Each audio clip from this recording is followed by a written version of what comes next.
नमस्कार। आप देख रहे हैं स्पेशल कवरेज न्यूज। मैं हूं आपके साथ शिव कुमार। मेरे साथ हैं वरिष्ठ पत्रकार आदरणीय डॉक्टर राकेश पाठक सर। सर का बहुत बहुत स्वागत, बहुत बहुत अभिनंदन। राम मंदिर में जो चढ़ावा चोरी हुई, चूंकि कल संसद चलेगा, मुद्दा गर्म हो रहा है और इसको लेकर नेता प्रतिपक्ष राज्यसभा और कांग्रेस के राष्ट्रीय अध्यक्ष मल्लिकार्जुन खड़गे और नेता प्रतिपक्ष लोकसभा राहुल गांधी ने संयुक्त रूप से एक पत्र प्रधानमंत्री को लिखा है। पत्र में क्या लिखा है वो राकेश सर बताएंगे, लेकिन क्या चढ़ावा चोरी संसद में हावी होगा? इस संसद के सत्र में, मानसून सत्र में, कई चीजें विस्फोटक रहेंगी।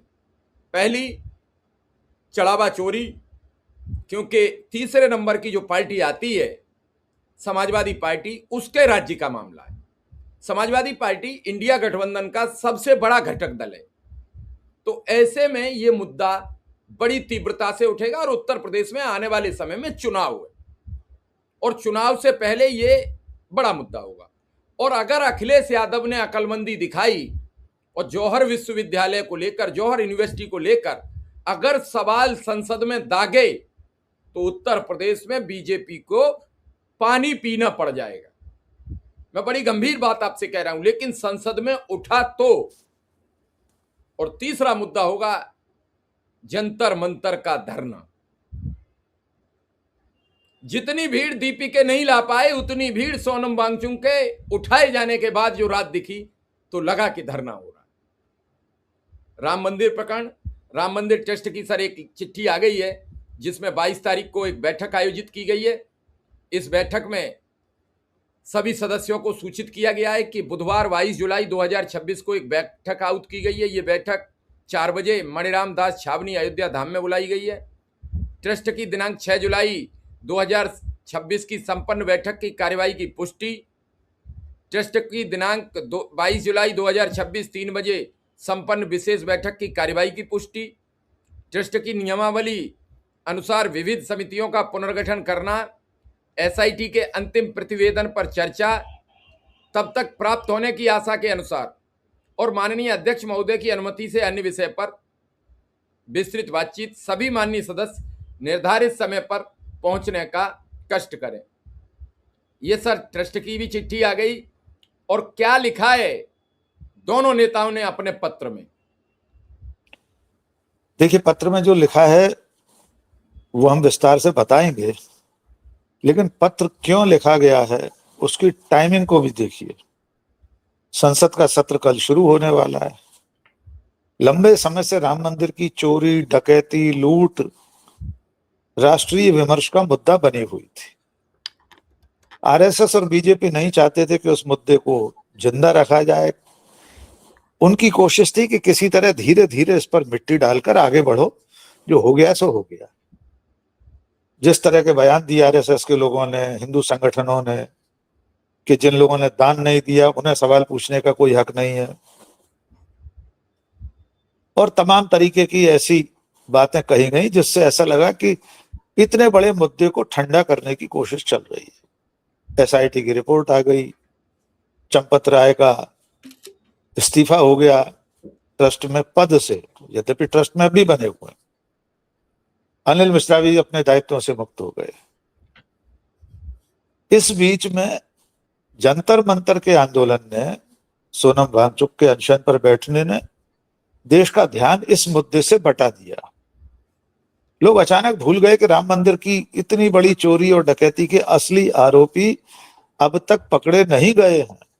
ये जो छोटे छोटे कारिंदे, बहुत छोटे मुलजिम अभी तक पकड़े गए हैं, लेकिन असल में जो लोग इसके लिए जिम्मेदार हैं उन तक तो कानून के हाथ पहुंचे ही नहीं। उन्हें बचाने की कोशिशें की जा रही हैं। सब समझ रहे हैं कि राष्ट्रीय स्वयंसेवक संघ और बीजेपी आलाकमान, खुद प्रधानमंत्री इसको लेकर अब तक जिस तरह मौन है, मोहन भागवत ने बयान नहीं दिया, दत्तात्रेय होश बोले से दिलवा दिया। तो कांग्रेस अध्यक्ष मल्लिकार्जुन खड़गे और राहुल गांधी इस बात को समझ रहे हैं कि ये जो हेडलाइन मैनेजमेंट चल रहा है, ये जो नैरेटिव बदलने की कोशिश चल रही है, उसके बीच में असली मुद्दे को रखना जरूरी है। सबसे बड़ा मुद्दा नीट का है, युवा पीढ़ी का है, इससे किसी को इनकार नहीं है।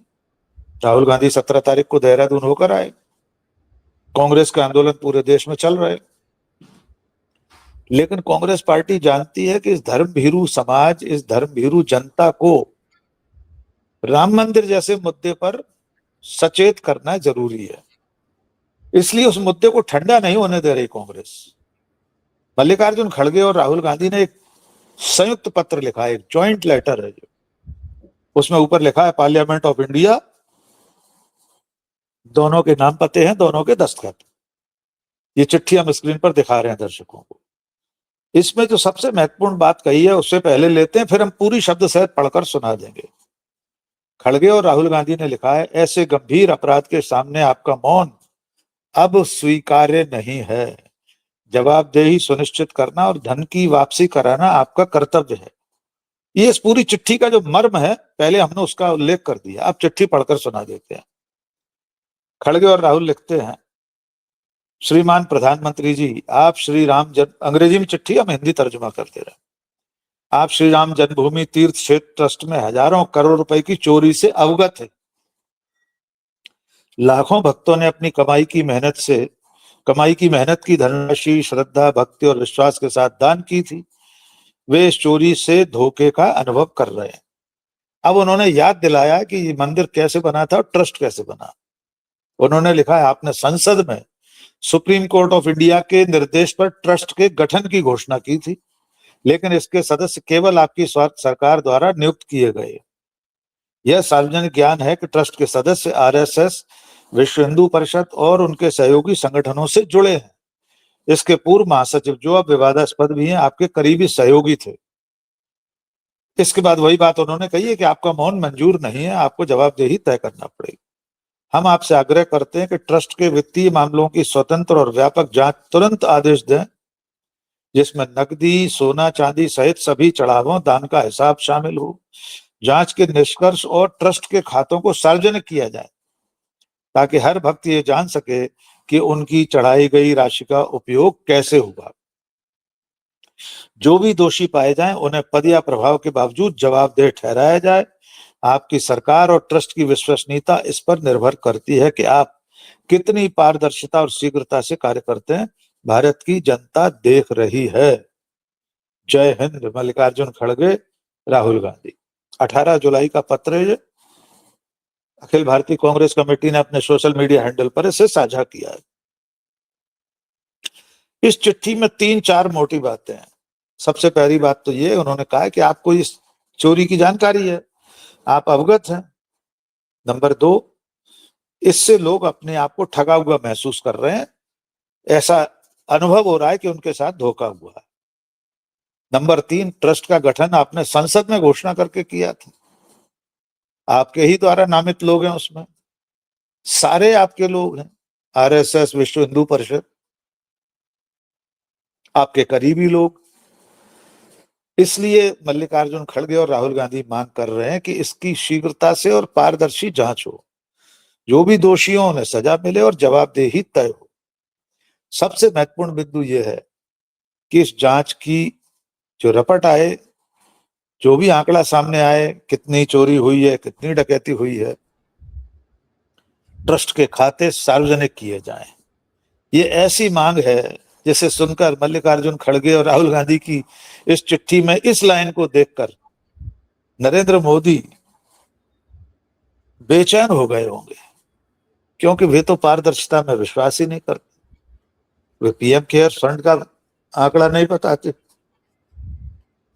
किसने कितना दान दिया उस फंड में, उसका उपयोग कहाँ हुआ, किस रूप में हुआ, कोई जानकारी नहीं देते। पारदर्शिता की बात कर रहे हैं, वे तो अपनी डिग्री नहीं दिखाते, कोर्ट में जाकर लड़ते हैं कि हम नहीं दिखाएंगे डिग्री। तो राम मंदिर के बही खाते अगर खड़गे जी और राहुल गांधी देखना चाहते हैं, देश को दिखाना चाहते हैं, तो ये तो मोदी जी के लिए चिंता का सबब हो जाएगा। और इस चिट्ठी से यह भी समझ में आ रहा है कि कल जब संसद का सत्र शुरू होगा तो कांग्रेस इस मुद्दे पर खामोश नहीं रहने वाली। वो नरेंद्र मोदी की चुप्पी पर सवाल पूछेगी, जैसे इस चिट्ठी में पूछा है कि आपका मौन स्वीकार्य नहीं है और मौन स्वीकृति लक्षणम, यानी आप इस चोरी में आपकी स्वीकृति है अगर आप मौन है, वरना क्या वजह है जिस राम मंदिर के नाम पर आज सत्ता में आप बैठे हैं, मंदिर के शिलान्यास, भूमि पूजन, उद्घाटन, ध्वजारोहण, हर चीज में आप शामिल हैं, तो इतनी बड़ी डकैती पर बोल क्यों नहीं रहे? दो शब्द क्यों नहीं फूट रहे जुबान से? यही तो मल्लिकार्जुन खड़गे और राहुल गांधी पूछ रहे हैं, और संसद में जवाब देना पड़ेगा। इसमें बहुत महत्वपूर्ण लाइन लिखी है कि आपने संसद में ट्रस्ट के गठन की घोषणा की थी, तो आपकी जवाबदेही संसद के प्रति हो गई। ट्रस्ट की जवाबदेही भी सरकार के प्रति होना चाहिए, लेकिन ट्रस्ट को आरटीआई एक्ट से बाहर कर रखा। आप और हम पूछ नहीं सकते, कोई आरटीआई एक्टिविस्ट नहीं पूछ सकता, लेकिन अगर संसद में पूछा जाएगा तो आपको जवाब देना पड़ेगा। तो मुद्दा अभी राम मंदिर का ठंडा होने वाला नहीं है। कांग्रेस उसकी आंच सुलगाए रखना चाहती है, धीमी धीमी आंच, ताकि देश की जनता तक, घर घर तक ये मैसेज पहुंचे कि राम मंदिर की लूट डकैती में मोदी शाह, बीजेपी, आरएसएस की मौन सहमति है, मौन स्वीकृति है, वरना बोल क्यों नहीं रहे? हम तो फिर साथ सीधा सवाल कर रहे हैं, वे शामिल नहीं है, उनका कोई हाथ नहीं है, तो नरेंद्र मोदी और मोहन भागवत इस पर बोलते क्यों नहीं है?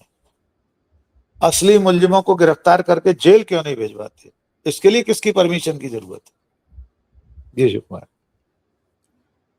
सर, इसमें अब तक 8 लोग गिरफ्तार कर जेल भेजे जा चुके हैं, और आज जो चर्चा है उत्तर प्रदेश में वो ये है कि 50-100 और गिरफ्तारियां होनी तय है। तो क्या अनिल मिश्रा, गोपाल राव, चंपत राय, इनमें से कोई गिरफ्तार होगा?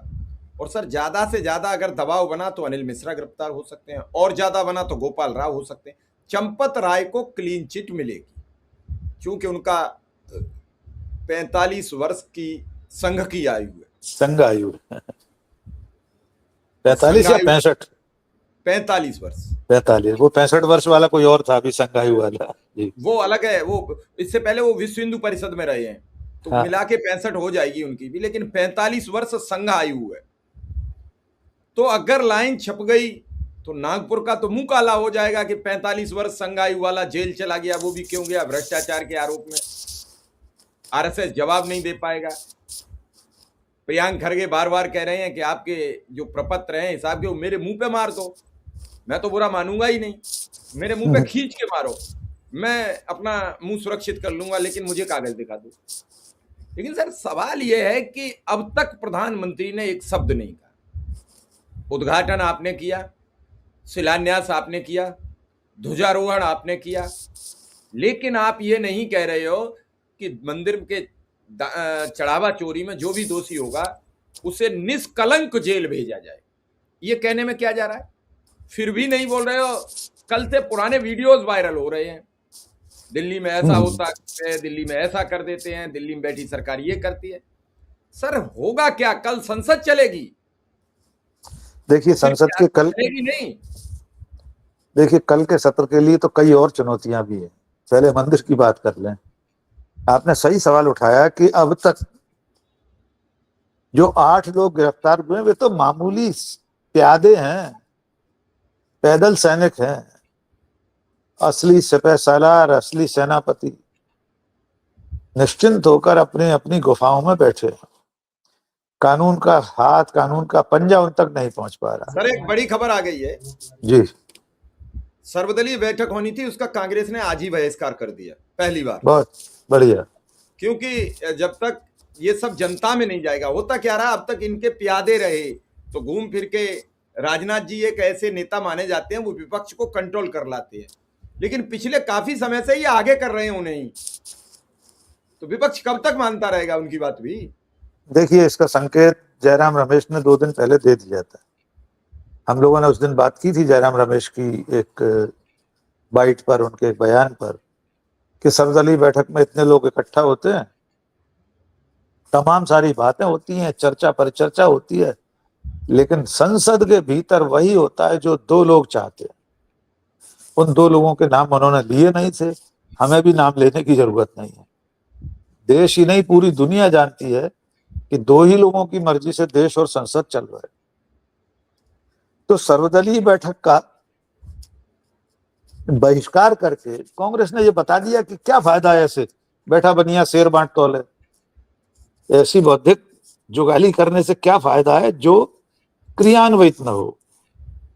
क्योंकि जब सत्र शुरू होगा तो लोकसभा अध्यक्ष या राज्यसभा के सभापति अपनी मर्जी से किसी का भी माइक म्यूट कर देंगे, किसी को भी बोलने से भी रोक देंगे, किसी को हड़का देंगे। इसलिए सर्वदलीय बैठक का बहिष्कार करके एक मैसेज देने की कोशिश की गई। देश के लोगों को यह बताया है कि अब इस सरकार से लोकतांत्रिक तरीके से नहीं लड़ा जा सकता। लेकिन हम जो बात कर रहे थे सत्र कल शुरू होना है, उससे पहले एक तो ये खबर आ गई। तो आप अंदाजा लगा सकते हैं कांग्रेस के तेवर सत्र में क्या होंगे। लेकिन असली मुद्दे पर जिस पर हम बात कर रहे थे कि ये जो 8 प्यादे पकड़े गए, इनसे पूरे घटनाक्रम की इतिश्री नहीं हो जाती। या तो इनके बयानों पर आगे और गिरफ्तारियां हो, पुलिस चाहे तो क्या नहीं उगलवा सकती। लेकिन इन 8 लोगों में से अभी तक किसी का ऐसा बयान नहीं आया कि वे चंपत राय या किसी और बड़े पदाधिकारी का नाम लें। इसलिए सरकार की कवायद पूरी ये है कि इनमें आपस में कोई सिर फटप्पल न हो जाए। भले अपने एक एसआईटी को लिखे गए इकबालिया बयान में चंपत राय ने अनिल मिश्रा पर ठीकरा फोड़ा कि जो बैंक के साथ एमओयू हुआ था उसका पालन नहीं हुआ, मेरे तो दस्तखत नहीं है। उन्होंने कोषाध्यक्ष ने, गोविंद गिरी जी महाराज ने, और ये भी अपने बयान में चंपत राय कह ही चुके हैं कि अनिल मिश्रा ने बैंक से करार किया था। तो अब असल परीक्षा ये है कि इनमें से 3 में से कोई एक बड़ा आदमी भी पकड़ा जाए, उससे जरा सी 3rd डिग्री ना सही 1st डिग्री की पूछताछ हो जाए, उतने में उगल देगा। यही तो नहीं चाहते मोहन भागवत और नरेंद्र मोदी कि असली गुनहगारों तक कानून के हाथ पहुंचे हैं। क्योंकि जिस दिन इसके असली गुनहगारों का चेहरा सामने आया, देश में मुंह दिखाने लायक नहीं रहेंगे ये लोग। क्योंकि ये चोरी सिर्फ उन 8 प्यादों ने नहीं की है, उनकी इतनी दम नहीं थी जब तक ऊपर से संरक्षण न मिला हो, ऊपर से कोई ढाल न बन गया उनकी। इसलिए एक मुद्दा ये रहेगा ही संसद में। दूसरा जिसका मैंने संकेत किया, सोनम वांगचुक ने एक चिट्ठी भेजी है अस्पताल से, उसमें लिखा है दूसरी आजादी, अन्याय मुक्त भारत। तो इस भय मुक्त भारत, अन्याय मुक्त भारत, पार्लियामेंट के लिए चलने का आह्वान किया है, मार्च टू पार्लियामेंट। तो कल जब जंतर मंतर से अभिजीत दीपके और तमाम सारे लोग मार्च के लिए चलेंगे, तब जो सीन बनेगा उसकी भी कल्पना कर लीजिए। क्या लगता है आपको, इनमें से किसी को दिल्ली की पुलिस, अमित शाह की पुलिस संसद भवन तक पहुंचने देगी? तो कल ये मुद्दा भी गरमाएगा। कांग्रेस विपक्ष के लोग नीट के मुद्दे पर पहले भी बात करते रहे हैं, सत्र में भी करेंगे। और संभवतः पिछले सत्र के बाद ये पहला मौका है कि जिसमें बीच में नीट की परीक्षा लीक हो गई। तो अब पहला सत्र है ना उस घटना के बाद जी, तो जवाबदेही तो तय करना पड़ेगी। धर्मेंद्र प्रधान तो रथ यात्रा में दर्शन की बात कर रहे हैं, प्रदर्शन की बात करने को तैयार नहीं है। राजनाथ सिंह का मुद्दा भी है, ऑपरेशन सिंदूर के शहीदों के बारे में झूठ बोलने का, ट्रेड डील का मुद्दा भी। अभी कई ऐसे मुद्दे हैं जो कल से ही सरकार की नाक में दम करने वाले। जी शिव कुमार सर, एक बड़ा गंभीर सवाल आपसे समझने का प्रयास करेंगे, बस उसके बाद प्रोग्राम को समापन की ओर ले चलेंगे। जी। 2008 और 9 के आसपास आके जो बेहद पढ़े लिखे प्रधानमंत्री मनमोहन सिंह थे, उन पर सवाल उठने लगे थे और ऐसी कारगुजारियां होने लगी उसी सरकार के जरिए जो सरकार विकासोन्मुखी सरकार थी, विकास की तरफ भारत को ले जा रही थी और अनवरत विकास जारी था। उसके बाद भी उस पर जो लांछन झूठे लग रहे थे वो तोड़ नहीं पा रही थी और वो लांछन उसके मुंह पर कालिक बनते चले जा रहे थे, सीढ़ी दर सीढ़ी। मैं देख रहा हूं 2025 के बाद उसी पैटर्न पर नरेंद्र मोदी की अब सरकार चल रही है। इन्हें लगता है कि ये जो मैंने सब्जी बनाई थी इसमें नमक ज्यादा पड़ गया, अब इसमें थोड़ा सा घी डाल देते हैं, नमक कम हो जाए, तब तक पता लगता है मिर्ची तेज हो जाती है। तो कहते हैं कि वो अब इसमें थोड़ी सी दूध की छींटे मार दो तो मिर्ची कम हो जाएगी। पता लगता है अब उसमें बदबू आने लगी, वो सड़ गई, सारी चीजें मिल गई हैं। अब वो जब तक सोचते हैं कि अब और कुछ सेंट वेंट डाल के इसे ठीक कर लो, एसेंस डाल के, तब तक पता लगता है कि अब ये फेंकने के योग्य हो गई है। अब फेंकने भी नहीं कोई दे रहा है, कह रहा है इधर फेंकी तो समझ लेना लाठी लिए खड़े हैं हम। अब इस कंडीशन में फंसती चली जा रही सरकार, रोज समस्याओं से घिरती चली जा रही है। प्रधानमंत्री ऐसे खामोश हो गए हैं जैसे कुछ जानते ही नहीं है। जो आपने परसों कहा कि वो कभी कभी प्रवास पे भारत आते हैं तो कम से कम उन्हें सुकून से रहने दो, फिर विदेश बिल्कुल। यात्रा पर जाएंगे, फिर प्रवास पे भारत आएंगे। ऐसी स्थिति में जो मौजूदा परिस्थितियों में सरकार विकराल पोजीशन में घिरी है, क्या सर इससे उबर पाएगी? देखिए, दो अंतर आए। पहले की सरकारें जवाबदेह हुआ करती थी, कोई आरोप लगता था तो उसका जवाब देती थी, ज्यादा गंभीर आरोप होता था तो मंत्रियों के इस्तीफे होते थे। यूपीए की सरकार में कितने मंत्रियों के इस्तीफे हुए? हम उसी दौर के संपादक हैं। हमने मनमोहन सिंह और यूपीए सरकार की विफलताओं की 8-8 कॉलम में खबरें छापी थी, विशेष संपादकीय लिखे थे। सर कोई धमकाता नहीं था जब 8 कॉलम की खबर लिखते थे तो?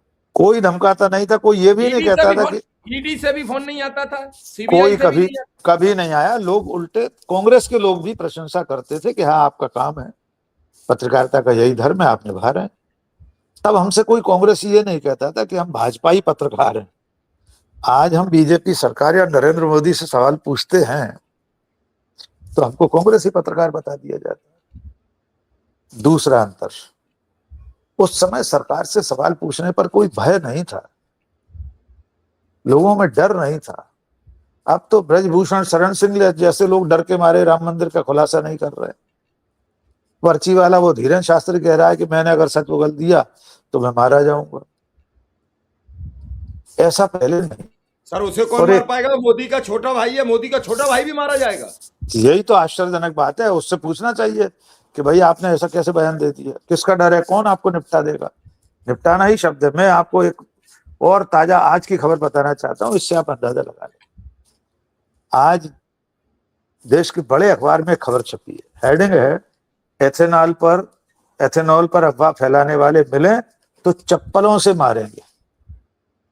अब आप पूछेंगे ये किसका बयान है? बयान है भारतीय किसान संघ के राष्ट्रीय अध्यक्ष के साई रेड्डी का। भारतीय किसान संघ क्या है? भारतीय किसान संघ आरएसएस का एक आनुषंगिक संगठन है, भारतीय जनता पार्टी की अपनी खुद की एक शाखा एक तरह से। उसके अध्यक्ष कह रहे हैं कि अगर किसी ने भी, शिव कुमार मिश्रा, डॉक्टर राकेश पाठक या जिसकी गाड़ी में एथेनॉल की वजह से कोई दिक्कत आई, अगर उसने बोला कि इसमें मिलावट हो रही है, इससे पानी की बर्बादी हो रही है, तो उसे भारतीय किसान संघ अफवाह मानेगा और चप्पलों से पिटाई लगाएगा। अब मुझे बता दीजिए शिव कुमार जी, हमारे दर्शक बता दें, 2014 से पहले सरकार पर आरोप लगाने, सरकार की किसी योजना के बारे में सवाल पूछने, किसी मिलावट पर प्रश्न उठाने, पर्यावरण के मुद्दे पर बात करने पर किस कांग्रेसी संगठन ने धमकी दी थी कि चप्पलों से पीटा जाएगा? अब तो संघ का एक आनुषंगिक संगठन कह रहा है कि आइंदा स्पेशल कवरेज न्यूज पर या डॉक्टर राकेश पाठक ऑफिशियल पर, शिव कुमार मिश्रा चैनल पर आपने भूले से भी किसी गेस्ट के मुंह से कहलवा दिया कि एथेनॉल के लिए पानी की बर्बादी हो रही है, तो भारतीय किसान संघ के पदाधिकारी हमारी आपकी चप्पलों से पिटाई लगाएंगे। ये अंतर है 2014 और अब में। इसलिए अब धीरे धीरे मुख्य धारा का मीडिया तो पहले ही सवाल नहीं करता था, बाकी के समानांतर मीडिया में से भी बहुत सारे लोगों ने सवाल पूछना बंद कर दिया। जो सवाल पूछ रहे हैं वो सच्चे पत्रकार हैं, उनकी हौसला अफजाई करना चाहिए लोगों को, दर्शकों को, पाठकों को। ये अंतर है। तो अब सरकार इतनी बुरी तरह से घिरी है, बिल्कुल आपने सही तुलना की 2014 से पहले की, यानी 2009 के बाद की जो यूपीए की सरकार थी, वो जिस तरह घिरी थी वैसे ही मोदी की सरकार अभी घिरी है। बस अंतर यह है कि उनको थोड़ी लोकलाज थी, शर्म हया थी उनके पास, तो वे कम से कम जवाबदेही मानते थे, इस्तीफे लेते थे, गलतियों पर माफी मांगते थे, जनता के बीच जाते थे। अब तो नरेंद्र मोदी के पास कुछ नहीं है, फिर किसी भी चीज के लिए जवाबदेह नहीं, किसी के खिलाफ इस्तीफे की बात नहीं होगी। अब कुछ भी नहीं होगा, अब आपको स्वीकार करना पड़ेगा कि यही अमृतकाल है, जो हो रहा है ये सबसे अच्छा है। जी शिव कुमार। चलिए सर, हम भी इस खबर को यहीं विराम देंगे क्योंकि समय ज्यादा हो रहा है और चप्पलों से तो डर सबको लगता है। अब इतनी खबर भी नहीं करेंगे कि कोई सड़क पे खड़े होकर हमें चप्पलों से मारे। ये जनता बिल्कुल। का काम है, अगर खबर चाहिए तो वो चप्पल पहले पकड़े। आपका बहुत बहुत आभार, बहुत बहुत धन्यवाद। Thank you.